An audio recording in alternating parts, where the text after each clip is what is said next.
Hora de Saúde. Oferecimento Neurogênesis. Com base no alicerce do ensino, pesquisa, assistência, tem a solução neurológica para você.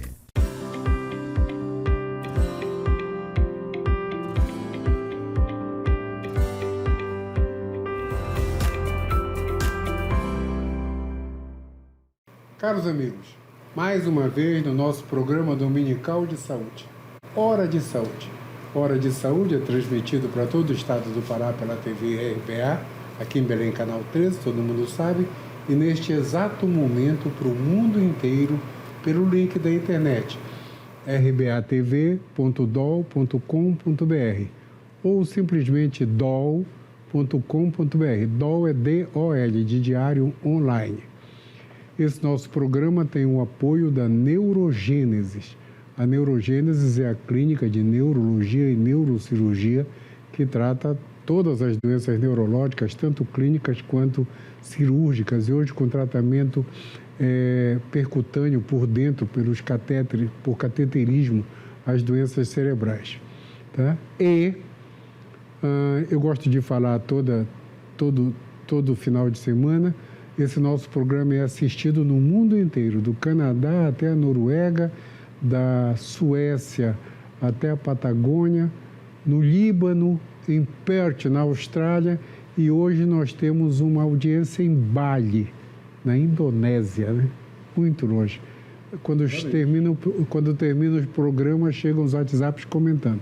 Mundo todo, eu ando feliz da vida, ainda bem que eu tenho amigos no mundo inteiro. E o nosso convidado de hoje, pessoal, é alguém que já tem uma cadeira cativa, mas a cadeira cativa dele vai ficar mais frequente, porque ele trata de um dos assuntos mais sérios deste planeta, neste momento da nossa existência. É o Dr. Francisco Aurélio Soares de Brito Júnior, nome de príncipe, bem grande, o Francisco Soares. O Francisco Soares é pediatra e ele mexe com uma coisa super importante, espectro autista. E o Francisco começou tratando a primeira vez que ele veio conosco sobre telas e autismo. Tela é TV, tablet, essas coisas que todo mundo dá para a criança se acomodar, né? E então, isso tem uma certa relação com o autismo que ele vai explicar para a gente agora. Francisco, primeiro, querido, obrigado, mas obrigado mesmo. Talvez esse seja o programa mais importante dos últimos tempos, porque a gente vai informar isso. Eu gostaria, começa do zero, explica para a gente, autismo, explica para a gente, e obrigado, tá? Obrigado mesmo. É um prazer estar aqui, a gente está numa cruzada, já tem bastante tempo, tem mais de ano, que a gente vem lutando para tentar reduzir a ação deletéria das telas no cérebro das crianças pequenas. Não é nenhuma conclusão pessoal. Tudo que eu vou falar para vocês é baseado em evidências científicas, em orientações de entidades respeitáveis, como a Organização Mundial da Saúde, Unicef, a Sociedade Americana de Pediatria, a Sociedade Brasileira de Pediatria. A gente vem observando nas últimas décadas um aumento muito grande na incidência, não só de autismo, mas também de TDAH. Além disso, alguns... TDAH é o quê? Transtorno de déficit de atenção e hiperatividade. E também alguns outros atrasos de neurodesenvolvimento isolados. Então, a primeira coisa que a gente já tem certeza, digamos assim, é que a tela atrasa a linguagem. Para muitas pessoas, um atraso de linguagem não é importante, deixa para lá, é o momento da criança. Na hora que ela tiver que falar, vai falar, não se preocupe. Isso é um erro gravíssimo. No início da vida, a linguagem depende muito da inteligência. A criança precisa associar o som que ela emite com a consequência daquele som para aprender a usar aquilo nos momentos subsequentes para atingir o objetivo que ela quer. Com o passar do tempo, depois de 2 anos, 2 anos e meio, a criança tem que desenvolver o pensamento elaborado. E nesse momento a coisa se inverte. O desenvolvimento da inteligência vai depender da linguagem. E o mais importante, existe uma janela para isso. Depois dos 3 anos de idade, a criança já passou da fase mais crítica de maior capacidade de aprendizado. Então, a criança que fala mais tarde, ela perdeu um momento, ela perdeu uma oportunidade.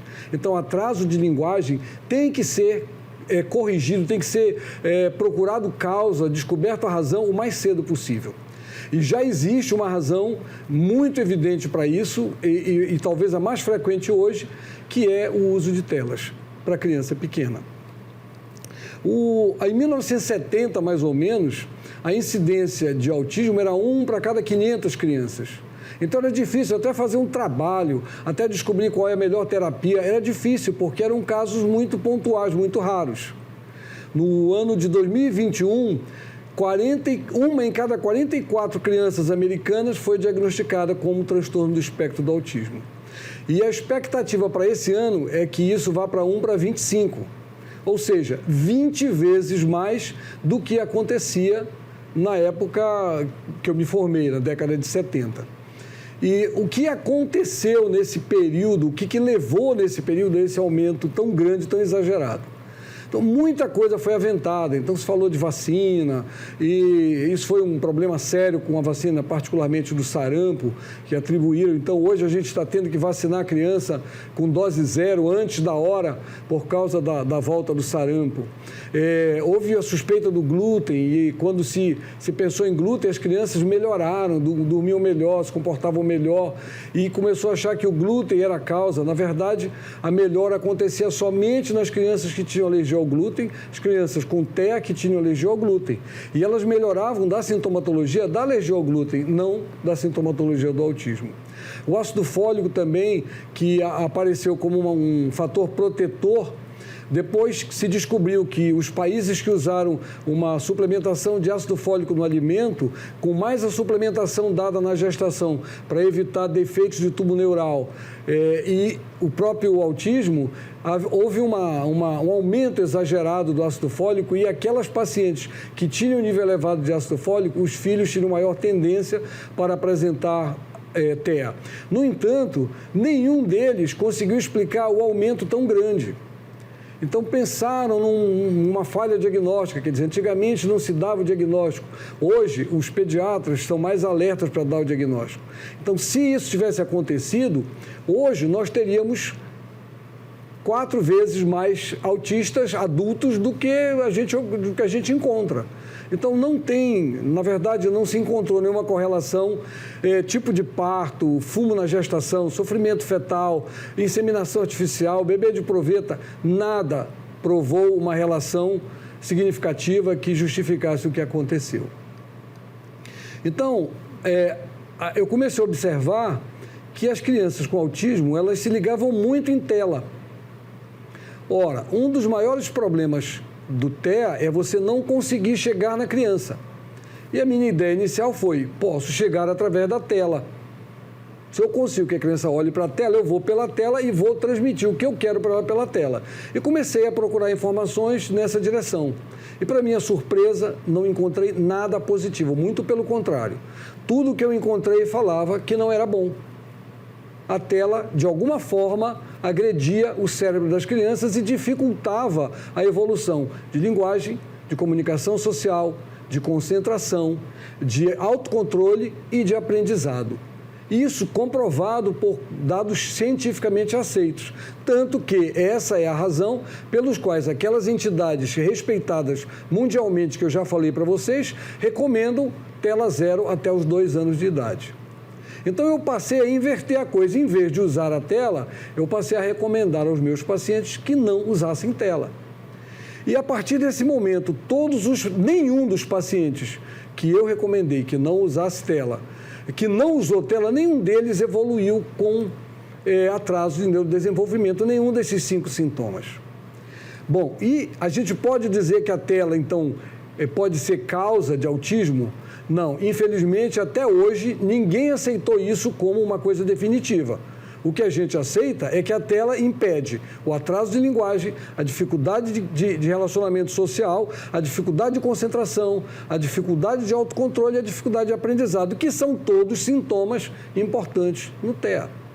Se eu evito o sintoma, eu evito a evolução. Esse é o meu pensamento. e começamos a trabalhar nessa direção. E a gente tem encontrado um resultado maravilhoso, uns depoimentos de familiares, de pais, de mães, sensacionais, espetaculares em relação à evolução dessas crianças. Tanto as crianças que foram protegidas por não ficar na tela em nenhum momento até os 2, 3 anos de idade, quanto aquelas que, nessa faixa etária, até 2, 3 anos de idade, foram retiradas da tela depois de já apresentarem algum sintoma. O TEA, ele tem gradações, ele não é um tipo só, você tem várias intensidades, digamos assim. A gente protegendo a criança dos sintomas, a gente vai proteger também da doença. E a gente tem encontrado uma resposta maravilhosa. E como ele tem essas gradações, e a orientação de todo mundo que trabalha com TEA é: quanto mais precoce o diagnóstico, melhor o resultado do tratamento. Então, se a gente diagnostica precocemente, intervém precocemente, a gente vai ter uma evolução maior, mesmo que a criança não deixe de ser enquadrada como portador do transtorno. Então, não é portador, não deixou de ser portador do transtorno, mas ela saiu de uma condição grave para uma condição amena. Ela parou de precisar de auxílio 24 horas por dia para precisar de auxílio apenas em situações específicas, mais complexas. Então, isso é uma vitória maravilhosa, especialmente porque tem acontecido num intervalo de tempo muito curto.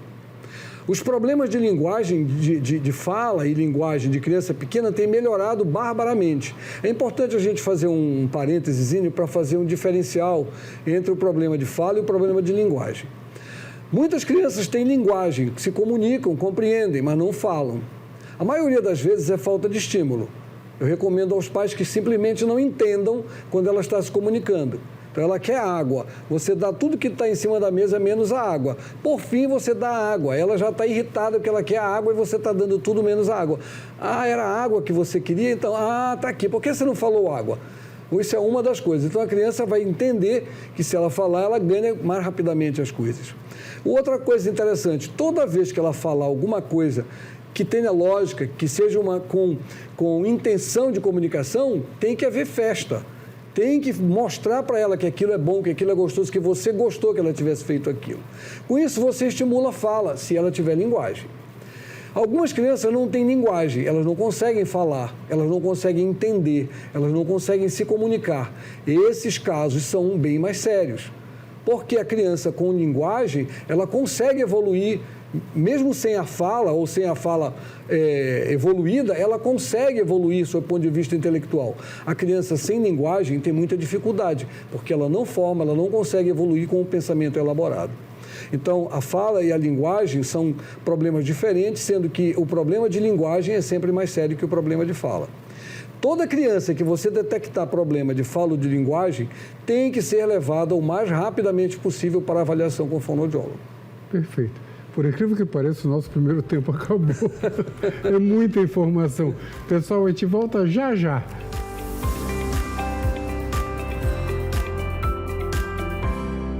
Hora de Saúde. Oferecimento Neurogênesis. Com base no alicerce do ensino, pesquisa, assistência, tem a solução neurológica para você. A Neurogênesis atua no mercado de saúde com produtos e serviços que se moldam às diversas tendências da transformação digital. Tem como foco estratégias de atuação na Neurosaúde 4.0. O objetivo é revolucionar o atendimento médico e multiprofissional no contexto da neurociência, com entrega personalizada do diagnóstico à reabilitação neurológica. Neurogênesis, educação, pesquisa e assistência. Fones 984-510900, 3085-1600. Rua Municipalidade 985, 19º andar. Hora de Saúde. Oferecimento Neurogênesis. Com base no alicerce do ensino, pesquisa, assistência, tem a solução neurológica para você.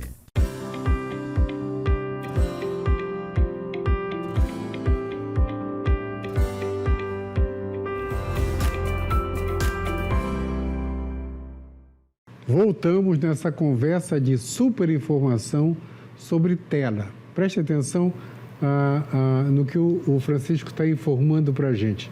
Tela, pessoal, é celular, tablet, computador. Televisão. Televisão. E televisão. Televisão. Isso. No mundo atual, que todo mundo deixa as crianças para elas pararem de chorar, para não perturbarem, dá o celular para a criança ficar brincando, dá um tablet, dá um computador ou coloca na frente da televisão, isso só atrapalha. Principalmente no mundo atual, com essa prevalência do espectro, do transtorno do espectro autista, o TEA, como nós chamamos. Então, o Francisco está informando tudo isso e continua, Francisco, eu te interrompi quando você estava falando de audição e fala. É interessante você ter falado nesse aspecto, né? O que está acontecendo. Por que as crianças estão sendo levadas à tela? O problema mais sério que eu tenho encontrado para tentar reverter essa situação é a resistência familiar. Os pais não querem abdicar da tela. Então, começam usando a tela como um apoio, né? Uma rede de apoio, e o que era para eles, inicialmente, passa a ser para a criança. Porque a tela, ela tem uma ação dopaminérgica. Ela produz dopamina no cérebro. A dopamina é a substância da recompensa. Então, a criança, com a dopamina, ela acaba evoluindo para uma dependência da tela. A tela que era para o pai poder ir ao sanitário, para o pai poder ler o jornal, para o pai poder fazer alguma coisa, ela já passa a ser uma necessidade da criança. Se você não dá a tela, a criança entra em parafuso. Eu tive um caso recente no consultório de uma criança com diagnóstico definido de TEA e que foi tirada a tela. E a criança melhorou barbaramente, se comunica. Eu consulto maravilhosamente bem a criança hoje, que era uma dificuldade muito grande a consulta. E ele comunica, fala, escreve, interagindo com todo mundo. Mas se a família volta a usar a tela, todas as vezes que ela vai tirar a tela, ele tem uma crise. Ele chora, ele grita, ele se esperneia e tem que passar um tempo sem tela para superar novamente aquela situação. Já houveram várias tentativas de reintrodução da tela e em todas elas o comportamento dele é esse. É como se ele tivesse realmente ficado dependente e quando você tira, acontece a situação. Por ser substância da recompensa, a dopamina, se você vê uma pessoa que você gosta, por exemplo, são 0,2 de segundo para o teu cérebro se inundar de dopamina. A tela tem o mesmo efeito, embora a intensidade seja menor.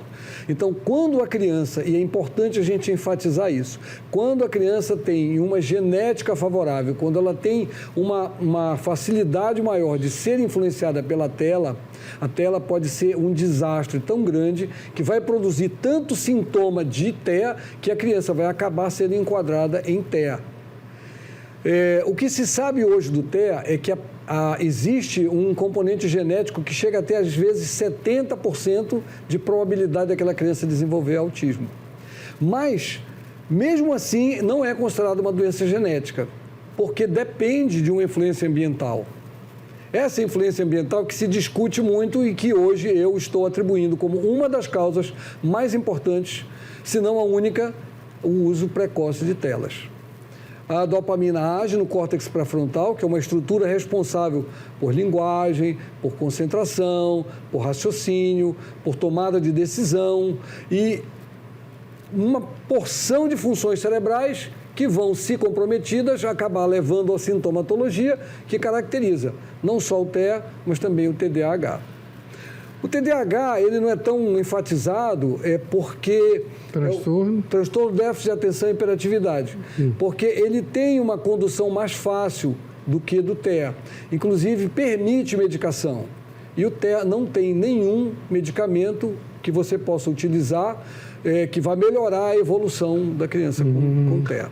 Mas o TDAH está muito, muito prevalente e causando muito transtorno, porque até chegar ao diagnóstico, até se iniciar uma terapia, até conseguir equilibrar novamente aquela criança, trazer ela para uma situação de que consegue se controlar, consegue prestar atenção e, consequentemente, consegue aprender, você demora muito tempo, é muita terapia e, às vezes, é necessidade de medicação também, que muitas vezes precisa ser tomada durante muitos anos, quiçá pela vida toda. Francisco, antes de nós começarmos o programa, você me mostrou uma série de casos que você está acompanhando. E chamou a atenção para mim um caso que você falava para a mãe, olha, tem que tirar. Ela dizia, mas eu moro só. Tem que deixar a criança com a tela, porque eu moro só. E depois, e você fez um comentário que super chamou a atenção, depois para tratar, vai ter que levar no fono, no pediatra, no neuro, né? Acabou, eu moro só, mas agora eu moro só e tenho que cuidar de alguém que vai me ocupar 24 horas. Então, essa chamada de atenção para o pessoal que hoje vive ocupado, e diz assim, não, eu dou o celular para a criança porque eu tenho que estudar, eu tenho que trabalhar, eu tenho que fazer meu trabalho em casa. Só tem que, depois, no tratamento, praticamente o seu tempo vai ser quase que totalmente dedicado àquela criança que você não quis, que você estava ocupado e não quis dar atenção, né? Exatamente. É fundamental, é essencial a atenção. Esse caso é um caso que me marcou muito, que me toca muito, porque a gente acompanha, porque a mãe foi minha paciente. E eu sempre reclamava com ela, tira da tela, tira da tela. E o bebê dela, particularmente, tinha uma sensibilidade grande a telas. E ela reduziu a tela, mas não conseguiu tirar. Ela alegava que era sozinha e que ela não tinha jeito, tinha que deixar o bebê na tela algum tempo. Quando o bebê completou 3 anos, ela me procurou pedindo encaminhamento para o neuropediatra. E eu perguntei por quê. Ela falou, porque a psicóloga acha que ele pode ser autista. Aí eu falei para ela, por que você não fez o que eu te pedi? Eu te pedi tanto para tirar teu filho da tela. E ela começou a chorar e disse, eu já lhe expliquei, eu sou sozinha. Eu falei para ela, você continua sozinha e você vai ter que levar agora para o terapeuta ocupacional, para o fonoaudiólogo, para o psicólogo, para o psicopedagogo, e você continua sozinha. Ela chorou e tal, a gente terminou a consulta, eu fiz o encaminhamento que ela havia pedido e 15 dias depois, ela me mandou um escrito e um áudio agradecendo pela minha insistência, pela minha perseverança, pela minha briga com ela, porque ela havia tirado o bebê dela da tela e o bebê que não falava nada, estava repetindo tudo, estava demonstrando interesse pelo ambiente, estava olhando quando chamado e tinha apresentado uma evolução que nos 3 anos anteriores e no tempo todo de terapia ele não tinha apresentado. E ela foi recentemente comigo também, com 45 dias aproximadamente sem tela, e é realmente uma melhora espetacular que aconteceu com essa criança. Então, me deixou muito feliz essa situação. A gente tem outros casos também maravilhosos e mostrei alguns para o Eduardo, a gente infelizmente não pode divulgar isso por questões éticas, mas os pacientes mandando para a gente um agradecimento, feedback muito positivo. Inclusive, situação assim, a criança foi tirada da tela, melhorou barbaramente e ela ia para a creche. Aí a mãe disse, olha, eu preciso que ele fique fora da tela. E quando a mãe ia buscar na creche, o bebê na tela. A segunda vez, o bebê na tela. A terceira vez, ela tirou o bebê da creche. Mudou de escola para uma que não use tela para criança pequena. E a outra coisa interessante, a gente tem um trabalho com escolas. A gente vai nas escolas e faz um projeto, a gente chama de 1000 dias sem tela, que é até os 3 anos de idade. Por que até os 3, se as entidades recomendam até os 2? Porque as nossas crianças aqui no Brasil, elas já estão aos 2 anos de idade extremamente bombardeadas pela tela. Então, eu preciso de um tempo sem tela, além desses 2 anos, para tentar reestruturar o cérebro dessas crianças. A gente não consegue completamente, mas a gente melhora muito se estender esse tempo até os 3 anos de idade. Daí a minha recomendação até os 3 anos de idade. E aí, as escolas, muitas escolas aceitam, eu já tive escola que chegou, a gente conversa, mostra o projeto e a diretora vira para a assistente e diz, olha, tire a tela de todas as salas das crianças até 3 anos de idade. Então, isso é maravilhoso, isso é espetacular, isso é sensacional. Quer dizer, a escola consegue entender que se ela fizer isso, ela não vai ter problema lá adiante com essa mesma criança que ela está expondo à tela. Mas algumas escolas não querem nem me ver, quanto mais me ouvir, porque se eu falar, ela vai ter que fazer, ela vai ter que tirar a tela e botar alguém no lugar da tela, porque a criança não fica sem ninguém. Se você tira a tela, você tem que dar outra coisa. A mesma coisa dentro de casa. Se você tira a tela, você tem que dar outra coisa para a criança. Senão, a criança vai ficar sem fazer nada, vai correr atrás de você, vai fazer tolice, vai subir nas coisas. Então, você tem que dar alguma atividade no horário que você tira a tela. Então, muitas escolas não querem realmente. A gente sente, quando a gente procura, eu vou falar em mais uma escola semana que vem. Recentemente, a gente foi, no final do ano passado, para os profissionais da Unimed, do NATITEA da Unimed, que é o setor responsável por coordenar esses casos. Vamos falar Falamos na Santa Casa, para os profissionais da Santa Casa, foi maravilhoso, porque eu, aluno da Federal, tive muitas aulas de medicina na Santa Casa e eu nasci lá. Então foi muito gostoso estar lá, conversando com o pessoal, dando um pouco da minha contribuição para o crescimento. Francisco, tu vai voltar em breve, mas a gente ainda temos 3 minutos, calminha. Francisco, você fez um programa e colocou na internet. Explica isso. Na verdade, é um curso online. É um curso de 16 aulas curtas, no total de 3 horas de duração, falando um pouquinho mais do que eu estou falando para vocês aqui agora, e que tem o objetivo de tentar divulgar universalmente essa ideia, essa teoria que a gente tem, que a gente chama de teoria da tela, e tentar estimular as pessoas a entrar no esquema dos 1000 dias sem tela. Na próxima terça-feira, por exemplo, a gente vai falar numa igreja, o mesmo tema, com o objetivo de montar uma equipe dentro da igreja para trabalhar com os paroquianos. Ótimo. Como é que alguém acessa o curso? Tem que entrar no site. Aí tem... O teu nome? Basta colocar... Não. Pode colocar a teoria da tela, vai achar lá... Teoria da tela. A teoria da tela. Ótimo. Mas é pediatra Francisco Soares, .com.br/teoria da tela. Pediatra Francisco Soares.com.br/teoria da tela. Pronto. Francisco, o Francisco é fácil de achar porque ele é médico da Unimed. Lá no catálogo da Unimed está o endereço dele. O Francisco só tem consultório. E na minha cabeça, o que o Francisco está fazendo não é uma evolução, é uma revolução neste momento da história humana, que todas as crianças são praticamente levadas a ficar com a tela para ficarem calminhas e acomodadas. Na nossa época, minha avó me dava um sapato para eu colocar o fio, para eu amarrar o fio todo do sapato, né? E não tinha tela, né? Isso. Eu fui ver tela com 12 anos, aqui em Belém, quando eu vim de Macapá para cá. Ei, Francisco, acabou o nosso programa. Dedica, e eu te juro que logo, logo você volta, porque ainda falta muita coisa para a gente conversar. Eu gosto de dedicar o programa aos pacientes, às crianças com TEA, as crianças que estão sendo agredidas, tendo o cérebro martelado pelo uso indevido e inadequado das telas. Obrigado, pessoal. Acabou nosso tempo mesmo, foi maravilhoso. Eu acho que esse programa tenha sido um dos mais importantes que nós já fizemos. Uma semana iluminada para todos e sem tela nas crianças. Por favor. Obrigado, Francisco.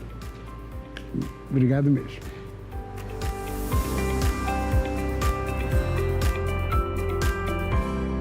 Hora de Saúde. Oferecimento Neurogênesis. Com base no alicerce do ensino, pesquisa, assistência, tem a solução neurológica para você.